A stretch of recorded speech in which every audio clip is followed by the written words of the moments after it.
Alright, welcome back to my boss build series, and I am on Void Titan Sentinel today on Hefnd's Vengeance, which is the Chimera boss from Warlord's Ruin. What you're going to see here is unedited gameplay of my completion of this boss fight. This is actually my first completion. It's a solo 3-phase. Not 3 full phases. I think I did it. If each phase you have to jump through 4 different platforms, then I did this in 10 or 11 platforms. So it was like 2.5 phases before I was in final stand.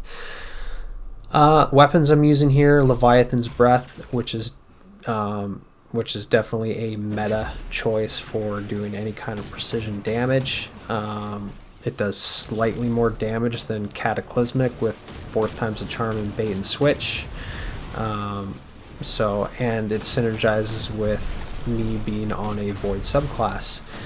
The reason I wanted to do a Void, a video with using Void Titan here is because I haven't seen any footage of anybody running Sentinel on this encounter. They've pretty much been all Solar Warlock or Strand, mainly Solar. The only Void runs that I've seen on this are Night Stalker, which makes sense because Night Stalker is a good choice to do anything really, especially flawless. But Void Titan is probably my favorite overall Titan subclass, and even though it's a little bit lackluster in the current sandbox with the way that Solar has been in the limelight ever since season of the Haunted, even with the nerfs it is still extremely good, mainly because the seasonal artifact mod is also encouraging you to use Solar. But Strand Titan is still extremely overpowered, I would go so far as to say, because there are certain things that you could accomplish on Strand Titan that you cannot accomplish on any other subclass. So we did get some nerfs to Woven Mail and Banner of War, but not nearly enough to dampen how powerful it is. But we've all seen those runs, including my own.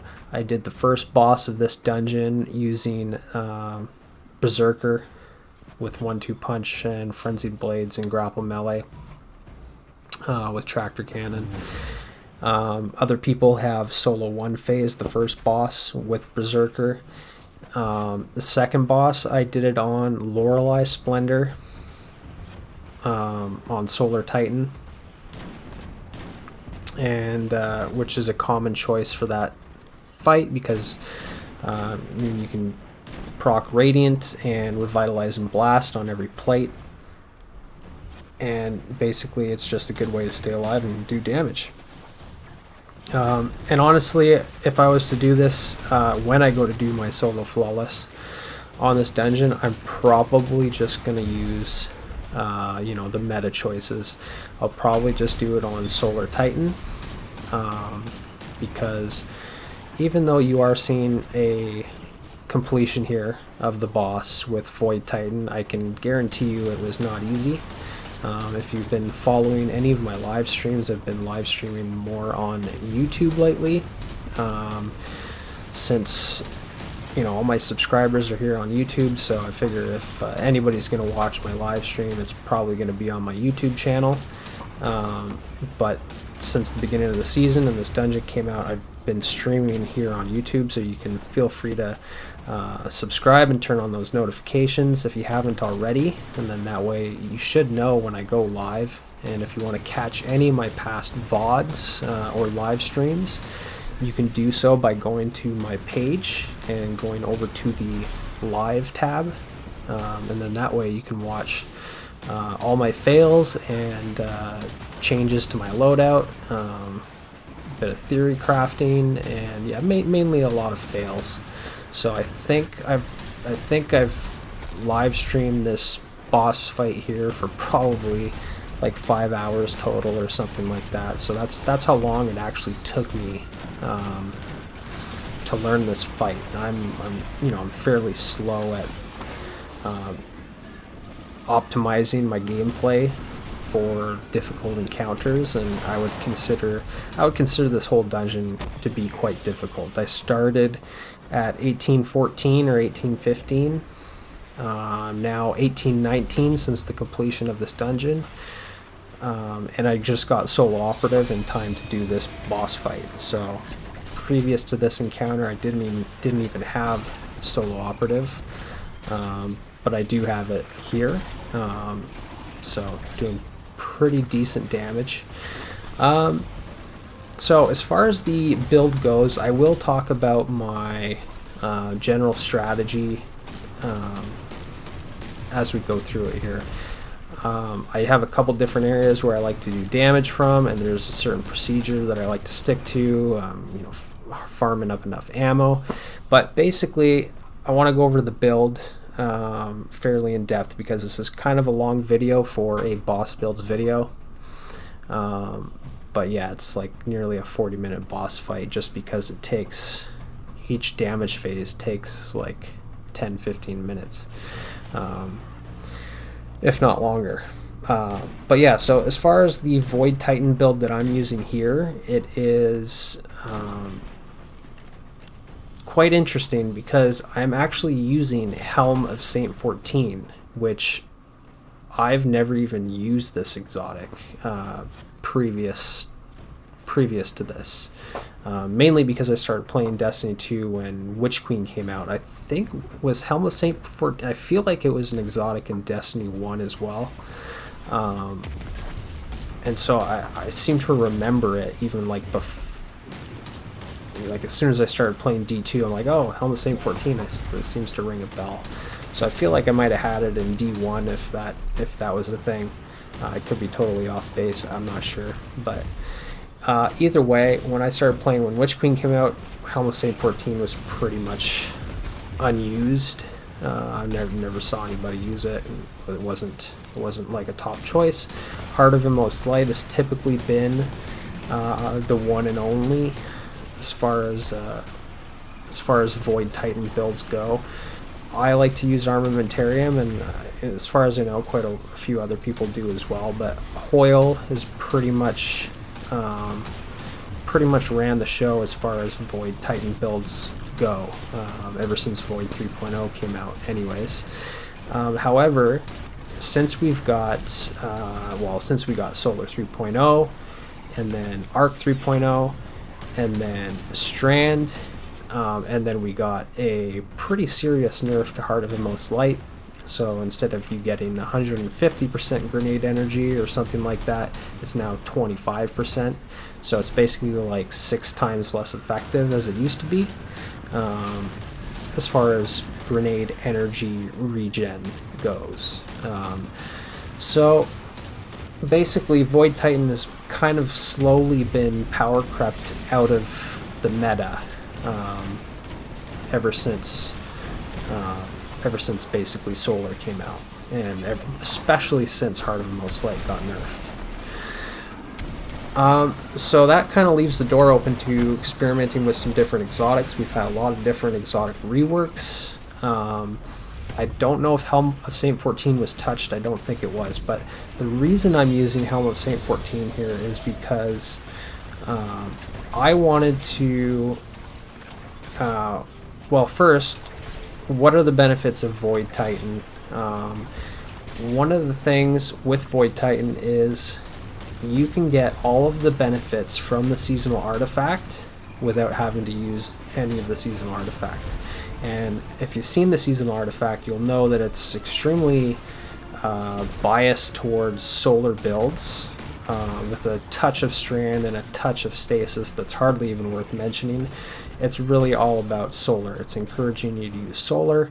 And one of the biggest things that solar is capable of doing, one of the most important things, is you can apply the Void Weakening debuff with Revitalizing Blast just by landing a solar ability on a boss or a champion, then the boss will be weakened. And on top of that, you're radiant, because radiant is intrinsic to Solar 3.0, and it's also being juiced up in the seasonal artifact, so that it is easier to get radiant than it was before. Not that it was hard to get radiant, especially on Solar Titan, but that's really what Solar has going for it this season, which is a long season, is that you get to do not only 25% more damage from being radiant, but an additional 15% on top of that from the Void debuff. But believe it or not, I'm sure a lot of you probably know this, but a lot of you probably didn't really think about it.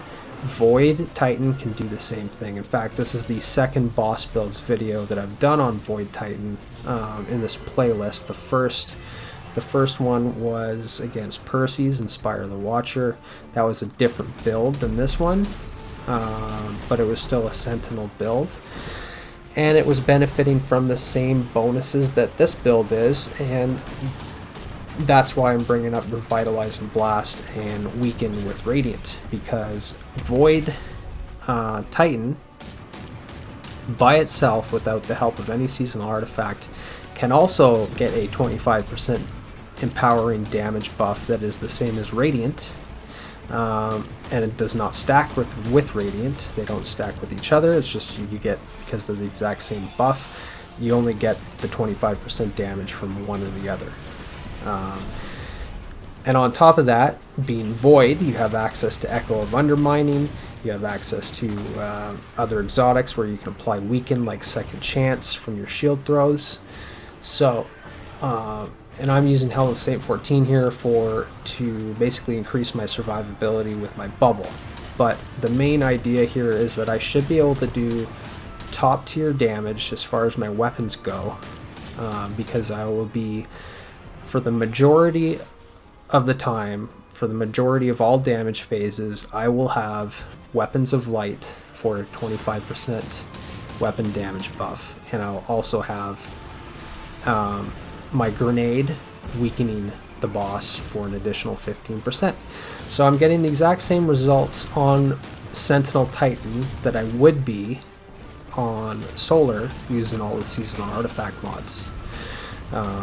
So if I was to use this exact same weapon, Leviathan's Breath, on Solar, I would be doing the exact same amount of damage, assuming that I'm proccing Radiant and Revitalizing Blast at each damage phase. All I gotta do on Void Titan is drop my bubble, throw my grenade, which, by the way, with Offensive Bulwark, my Ward of Dawn will instantly give me a grenade. So it means that I can dispose of my grenade before damage phase on any Scorn boss, and then I can proceed from there to put my bubble down and throw my grenade. So yeah, that's pretty much the idea behind using Void Titan. As far as the aspects and fragments go, Offensive Bulwark with Bastion. Bastion is key here, because even though I'm using like Repulsor Brace on Word of Crota, as you can see, I'm getting overshields from all the kills to volatile targets from destabilizer rounds. I absolutely want a overshield given to me when I cast my barricade, because my barricade is my main tool for surviving the Scorn Chieftains, the mini bosses, and standing in the circle around the totems to cleanse them, right? Because you have to go put yourself at risk to stand in those totems to cleanse them. You just gotta sit there. And that leaves you very vulnerable, so having a towering barricade is already going to help you some. But then on top of that, you get an overshield. So while I have an overshield, all I have to do is punch enemies that come near me, and then that's going to extend the duration of my overshield. It's also going to give me an orb of power from heavy-handed, because when you have an overshield with Offensive Bulwark, your uncharged melees count as charged melee kills, kind of like how Roaring Flames ×3, or just Roaring Flames in general. You can use uncharged melee to get the same benefits as a charged melee. like as far as getting orbs of power. So Void offers something similar. Offensive Bulwark is also going to give me 400%, I believe. It's a 400% grenade energy regen buff while you have an overshield. So you just get tons of grenades. And generally speaking, Void Titan is very good for grenade spam, even without Heart of Immo Slight. If you can play into constantly having an overshield, you'll have tons of grenades. So I like Offensive Bulwark just for the neutral gameplay aspect of it, but also, like I said, to have that that purple overshield punch to get orbs is nice, and you get some like Synthesep style lunge range with Offensive Bulwark, which feels pretty good. And as far as the fragments go, I'm using Echo of Undermining and Echo of Remnants to apply the 15% weakening debuff. And where I use my Vortex Grenade is typically on the mini Scorn boss and the boss, and that's it. Those are really the only targets that I need to debuff. Occasionally on the first encounter, or the first platform here, I'll use my Vortex Grenade to just instantly kill the 2 Void Shielded wizards.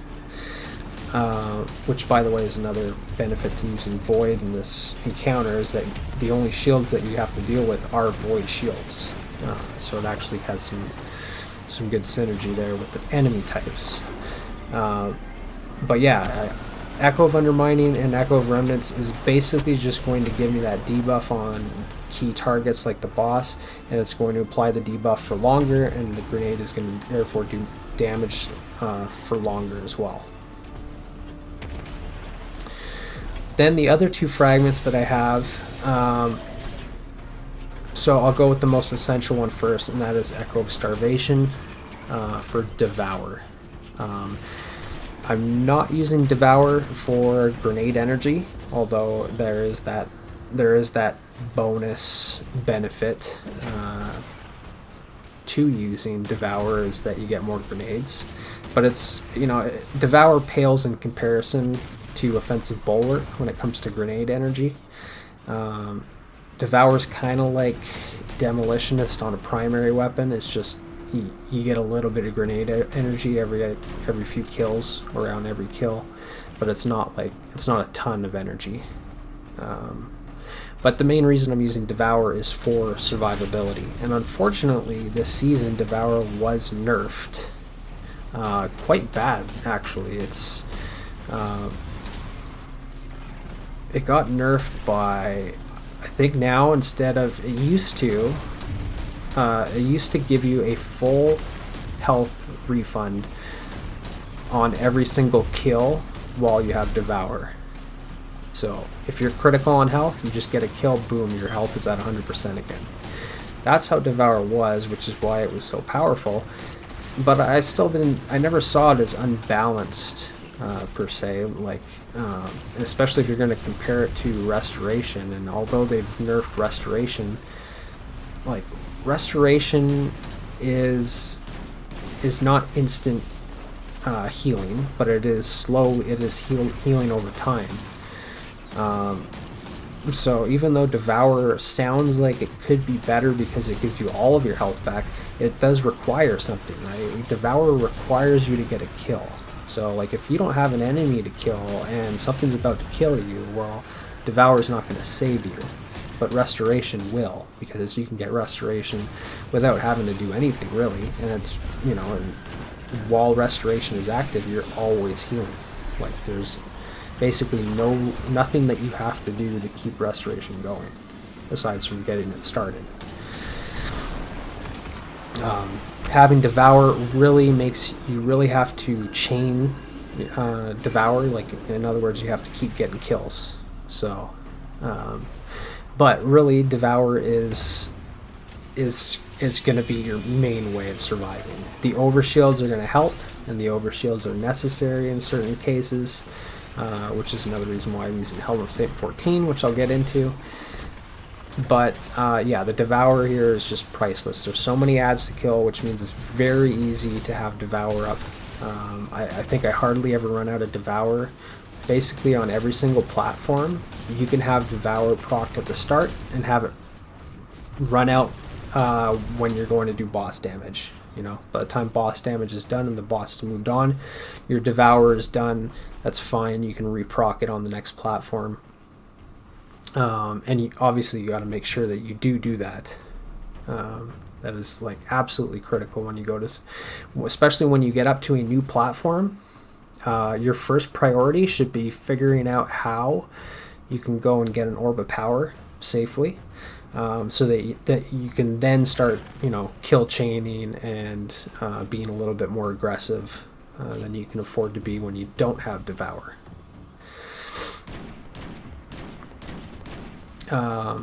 And as far as the fourth fragment goes, well, I'm using Echo of Leeching. I was using Echo of Persistence for a while with some different loadouts, but I decided to switch it because I am using not only Bastion for overshields, but I'm also using a repulsor brace weapon with destabilizing rounds on Word of Crota. So kills I get with Word of Crota are very often going to give me an overshield, as you can see right here.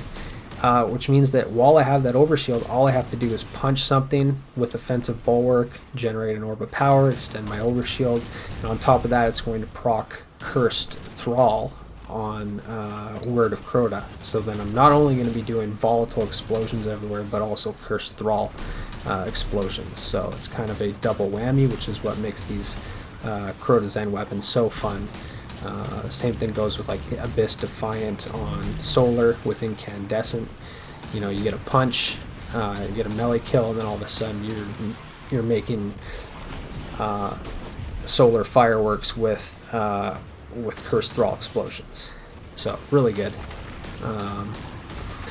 And I was in some of my attempts on my live stream. I was actually using Cataclysmic and Le Monarch, so I was using Le Monarch for ad clear, and Le Monarch is very good, especially with Unrelenting and, you know, being a void primary exotic. You get lots of heavy ammo and just does good damage in general. But Word of Crota, even though it's a legendary hand cannon, like, it is equally effective, if not more effective, and it is definitely more synergistic with this build because of offensive bulwark and the overshields. So it plays into the survivability, kind of like Unrelenting on the Monarch, but, you know, maybe even a little bit better. So Echo of Leeching is the fourth fragment, and so I gave up Persistence, which means that, you know, I can only get up to 10 seconds of Devour instead of 15, but it's fine. It's still good enough. 10 seconds is plenty. And so I felt like I could switch up my exotic for Echo of Leeching, because Echo of Leeching, when I get those melee kills, which I planned on doing more since I'll have an overshield, you know, get those purple fist punches, generate Orbs of Power, get that lunge range like I'm doing here. Yeah, and that's every single melee kill is going with Echo of Leeching is also going to heal me. So if I don't have Devour active, my melee kills are going to replenish my health, right? And it's going to, like, even though, so here's another example. If I don't have Devour and I have a Void Overshield and I go to punch an enemy, well, I'm going to extend the duration of my Overshield because of offensive bulwark and because of the Overshield, which is good, but your health will recover in the background from Echo of Leeching, which you don't see because the Overshield is going to be covering up your base health regen. But if you're critical on health and you get an Overshield and then your Overshield is depleted, well, before recovery sets into your health bar, like, once that Overshield is gone, then you're still critical on health, right? Assuming that your shield's broken pretty fast. So Echo of Leeching is just going to add extra health to you, which is it also gives you a +10 resilience bonus. which is good because then I can run like 100 tier 10 resilience on my build without sacrificing too many other stats. Like I was still able to have tier 8 discipline on this build, whereas if I was using persistence, then I think it's a -10. That's the opposite, right? So I'd have 20 less stat points to work with if I was using persistence. So that's kind of the idea there.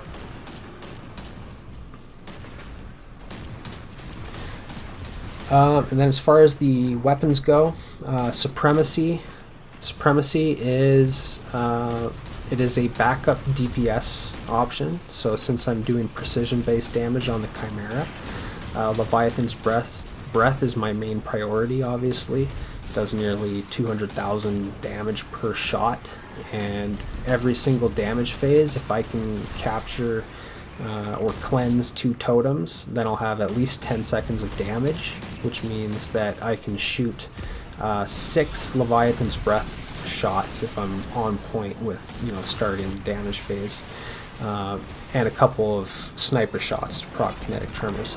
But if I do run out of Leviathan's Breath, it's not a huge deal because I have the sniper for backup.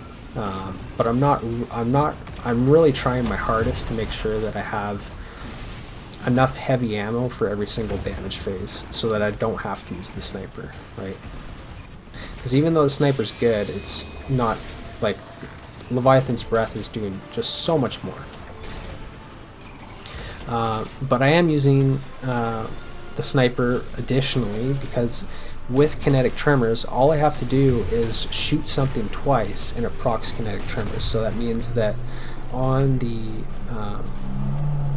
taken turret eyes that surround the boss, most of the time, or at least on about half of them, if I 2-shot the turret in the middle, then I will take out all of the turrets around it. So I'll take out, all the turrets on one side, which is good because that's, if I was to use my hand cannon from range, it would take way too many shots and it would take way too long to shoot all the eyes when I got other things to focus on. So when I have a brief window of opportunity to shoot the eyes, then I could just pull out Supremacy, 2-shot the middle eye. Then if it doesn't take out all those eyes on that side, it's going to leave only one left, and that one that it leaves is going to be 1 shot with my hand cannon. So I can basically prep all the eyes with Supremacy, take most of them out with Supremacy, and then finish the job with the hand cannon.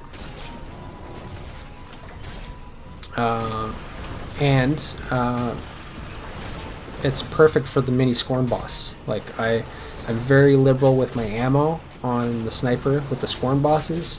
Shoot it twice, it procs kinetic tremors, which is like an ignition amount's worth of damage. So kinetic tremors is very, very good. Not only that, but it's an area of effect type of damage, so it takes out all the enemies around it.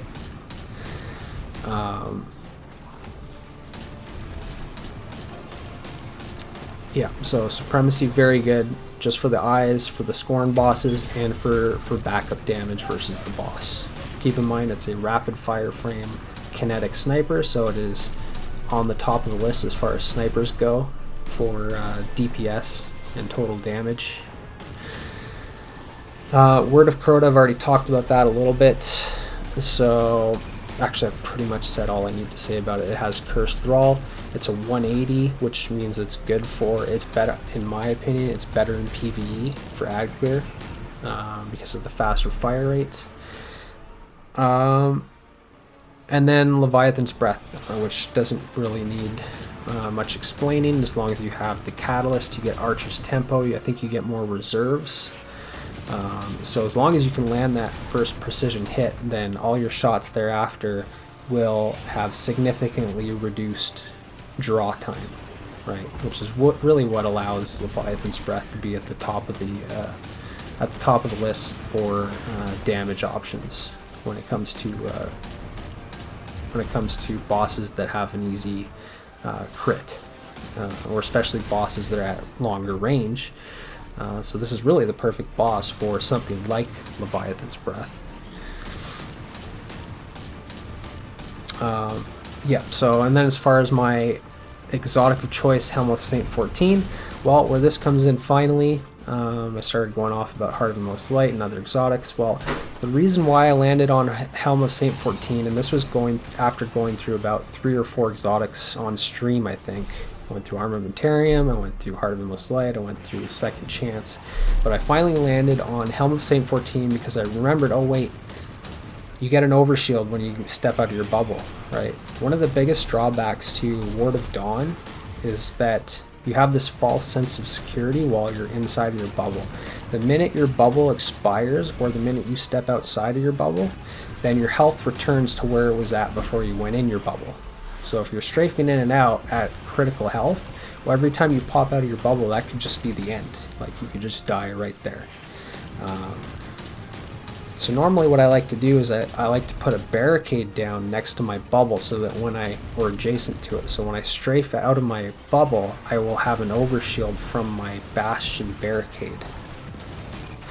Right, so that's normally the strategy I use, and I would have done that here, but it is absolutely critical that I use my barricade on to cleanse the totems, right? Because that is when I have to go and put myself in a position where I'm going to be at risk, which it's a position I would not play at unless I'm forced to. On this build, not being on like Lorelei Splendor Titan with constant restoration and sunspots, you really need to play your position a little bit more carefully. That's why I'm playing at the back of the map so much. And then when I do push forward to cleanse those totems, I'm immediately putting a barricade down, which is going to be hard cover, and it's giving me an overshield, and I need every little bit of that. And even still, while I'm behind the barricade, I have to make sure that I can kill some adds every few seconds so that I can keep Devour procced and keep my health regened. But then after that, damage phase starts, and I'm definitely not getting my barricade back in time for damage. So with Helm of Saint-14, I can get the same effect as putting a bastion barricade next to my bubble without having the barricade, because Helm of Saint-14 gives you an overshield when you step outside your bubble. So it's very good for that. I mean, of course it also blinds the adds, but that's really not, wasn't like a factor for me choosing Helm of Saint-14. It was purely for the survivability, because I was dying quite a bit, even with double void resist and concussive dampener. The Chimera boss does a lot of damage to you, especially if you're less than 1820 in power. And stepping outside of that bubble, even just like strafe shooting it, the Chimera will kill you pretty easily. So yeah, I was using Helm of Saint-14 here to survive. And it worked, right?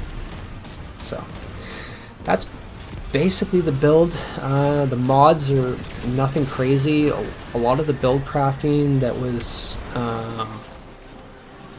part of the combat mods, like a lot of those mods aren't really they're not essential to build crafting anymore because they've been nerfed so heavily. Like Bomber and Bolstering Detonation have basically been nerfed into the ground. I think there's even now, like, I'm using heavy-handed to get orbs of power from charged melee kills and offensive bulwark melee kills. Well, I think now you can only get an orb of power like every 10 seconds, whereas it used to be on every kill. So they've really nerfed the combat mods a lot. So I would suggest just go with combat mods that are gonna increase your ammo efficiency and give you orbs of power, like siphon mods, damage resist mods, and then make sure you got good stats. Tier 8 discipline, tier 100 resilience, tier 6 recovery, strength tier 4 doesn't really matter that much. Tier 3 mobility, like I don't want to be less than tier 3 mobility on this encounter with the jumping that you have to do and getting out of sticky situations. Having tier 3 mobility is going to feel quite a bit better than having less than tier 3, because you're just going to be quicker to accelerate into a jump and to get out of certain situations. Yeah, but I'll post a dim link either way. I'm using harmonic targeting, harmonic loader, so all that is making Word of Crota do better ad clear work for me, and it's making Leviathan's Breath do better DPS for me. Time dilation for extended duration of armor charge. So with 3 stacks of armor charge, I can get up to 45 seconds worth of 25% more damage, or 22% I should say, with 3 copies of Void Weapon Surge mods on my legs. You will see here I've actually got Void Weapon Boost times 2. That's because I switched, if you noticed there. I was getting sick of waiting for heavy bricks and only getting one arrow per brick, so I swapped off one of my surge mods for a scavenger mod. And you can really do whatever you want. If you're patient enough to farm up a whole bunch of heavy ammo, then just go with triple Void Weapon Boost, Void Weapon Surge mods. But if you want to get this done fairly quickly, and honestly, like, just as effectively, like, I don't think it would change the number of platforms or damage phases or totems that you have to cleanse. I think you're going to do the same amount of damage, basically, in the same amount of time, whether you're using 2 copies or 3 copies of Void Weapon Boost. So I would honestly just keep Harmonic Scavenger on. That's just going to make sure, especially if you're doing this in a fire team, because you don't have time to sit around and farm up heavy ammo all the time. Just run Scav.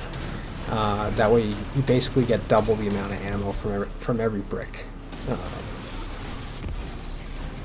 Yeah, and Leviathan's Breath is it's honestly doing enough damage that you probably wouldn't need any Void Weapon Boost mods. You know, on top of having Weapons of Light for 25% more damage, on top of 15% weaken, and then on top of these seasonal artifact mods that I am using that are benefiting me here, Solo Operative, which is another 15%, and whatever, I think it's From Whence They Came. From Whence You Came, which is the artifact perk that increases ability damage to Taken and Scorn combatants, so I'm using that as well. So I mean, like, the damage output is definitely not the issue here. But yeah, that's pretty much the build. I'll put it in my dim links, and well, it's pretty much taken me the entire encounter to explain the build. As far as the mechanics go, I mean, this is the same as the other encounters. You have to shoot the eyes to spawn the mini bosses. Once the mini boss places a totem down, then you can nuke the mini boss so that it drops another totem on death. Ideally, they will be overlapping each other if you kill the boss like immediately after it spawns the first totem. Then you should get 2 overlapping totems. You capture both, you get 5 seconds of damage per totem. So if you're solo, you can easily cap 2 totems per damage phase on almost every single time, except for sometimes the third platform could be a little bit tricky. But yeah, and then once your damage phase opens up, you got 10 seconds of damage typically, and that's about 5 to 6 Leviathan's Breath shots. Give me 1 second. Titus, come on. Sorry, my dog's going crazy. But yeah, you get 10 seconds of damage basically at each damage phase, and yeah, and so I just make sure that I have my bubble back for every single damage phase, which is not an issue because Word of Dawn still has a pretty quick cooldown, and you're producing tons of orbs, clearing lots of ads. You get your super back, just make sure you do have your super, and then when you go to spawn in the mini boss, make sure you have your grenade ready, and your barricade, obviously.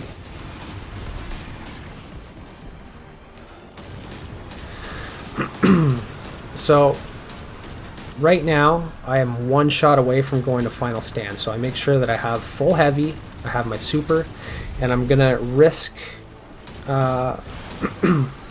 I'm going to risk not using Ward of Dawn for this platform. I'm just going to do my my one shot from long range and see if that can send the boss into final stand.